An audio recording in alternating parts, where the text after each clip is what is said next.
Nous sommes des êtres d'énergie, nous sommes constitués d'énergie. Chaque particule de notre corps est une énergie, sont des énergies concentrées qui sont reliées par des forces qui sont des émanations d'énergie.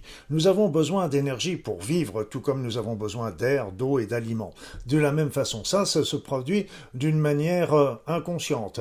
Nous recevons les énergies de l'environnement via nos chakras, les nombreux chakras que nous avons dans notre corps, et qui absorbent cette énergie et qui nous font vivre.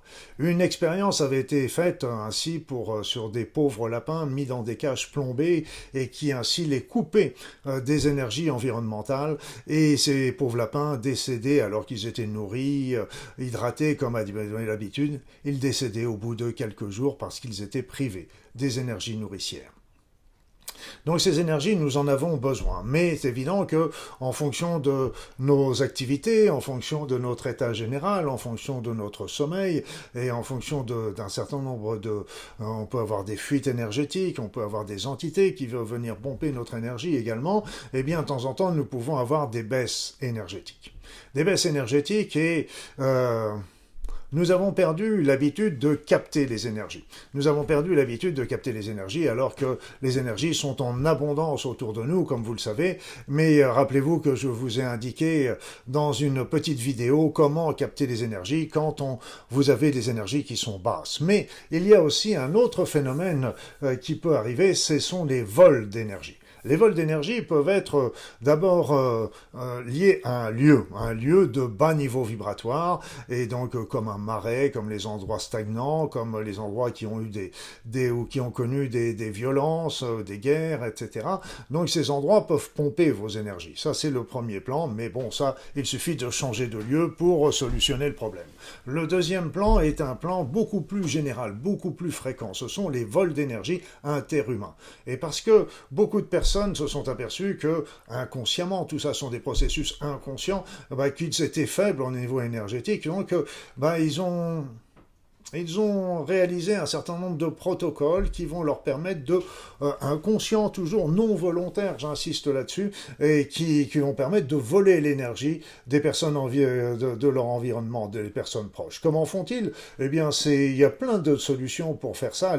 Ça peut aller des personnes qui se mettent dans la colère, parce qu'à ce moment-là, elles vont pomper l'énergie des personnes sur lesquelles elles répandent leur colère, mais ça peut être aussi de l'autre côté, simplement des personnes qui sont mielleuses, qui vous font des tas de compliments, etc., et qui, par ce biais-là, sont en train de vous pomper l'énergie. Et de temps en temps, simplement, le fait d'être en contact avec une personne de bas niveau vibratoire, eh bien, plutôt de niveau vibratoire d'énergie basse, eh bien, à ce moment-là, il peut y avoir un transfert d'énergie qui se passe. Donc, les vols d'énergie sont absolument fréquentes et répondent à un grand nombre de nos relations humaines.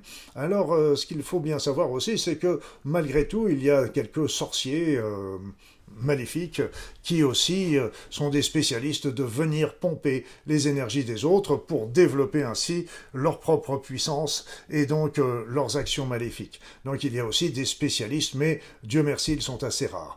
Mais quand vous regardez un petit peu ce qui peut se passer dans les transports en commun, vous apercevez que les personnes sont souvent endormies, etc. Et là, il y a beaucoup de transferts énergétiques, en particulier sur les personnes qui en ont besoin ou qui sont en train inconsciemment de prendre l'énergie. Donc, ce vol d'énergie est coutumier dans notre société, notre société humaine, pas uniquement moderne.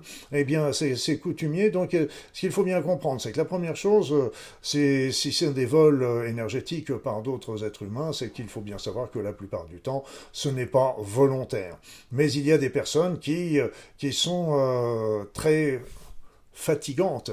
Et il suffit d'avoir discuté avec elles pendant un moment, que ce soit au téléphone ou en présentiel, pour se sentir fatigué. Alors, il ne faut pas forcément leur en vouloir parce que c'est leur manière à elles qu'elles ont trouvé de se recharger. Et là, j'insiste encore, c'est d'une manière inconsciente la plupart du temps. Mais quand c'est le cas, quand cette situation vous arrive, eh bien, il faut vous protéger. Pour vous protéger, d'abord, l'idée, c'est, vous coupez court à la conversation et vous êtes sur un lieu qui pompe votre énergie, vous allez voir ailleurs, ne restez pas. Mais si vous ne pouvez pas...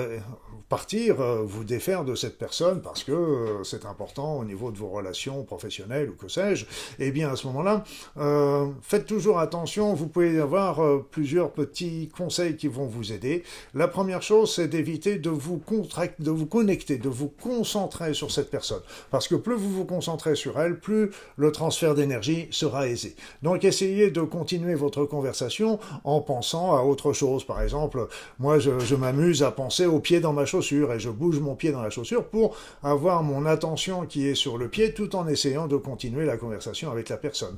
Donc déjà, ça coupe la relation. Après ça, vous pouvez demander aussi une bulle de protection. Donc là aussi, qui va vous permettre d'éviter ce pompage. Vous pouvez appeler aussi vos guides de lumière, votre ange gardien, etc. pour venir vous protéger. Donc ne restez pas sans défense. Et je vous dirais qu'avant de monter dans un transport en commun, faites cette petite bulle de lumière, appelez vos anges pour éviter ainsi de vous trouver affaibli. Mais si vous êtes affaibli, n'en voulez pas aux autres. Nous, on l'a certainement fait des milliers de fois également. Donc, n'en voulez pas aux autres, mais simplement sachez qu'au lieu d'essayer de récupérer les énergies qu'ils vous ont pris et qu'ils vous a pris, à ce moment-là, il suffit que vous captiez les énergies environnementales qui sont en abondance, qui sont là pour nous aider, pour nous soutenir. Et donc, appelez-les et rechargez-vous. C'est que du bonheur. Je vous souhaite à tous le meilleur dans votre vie et à très vite.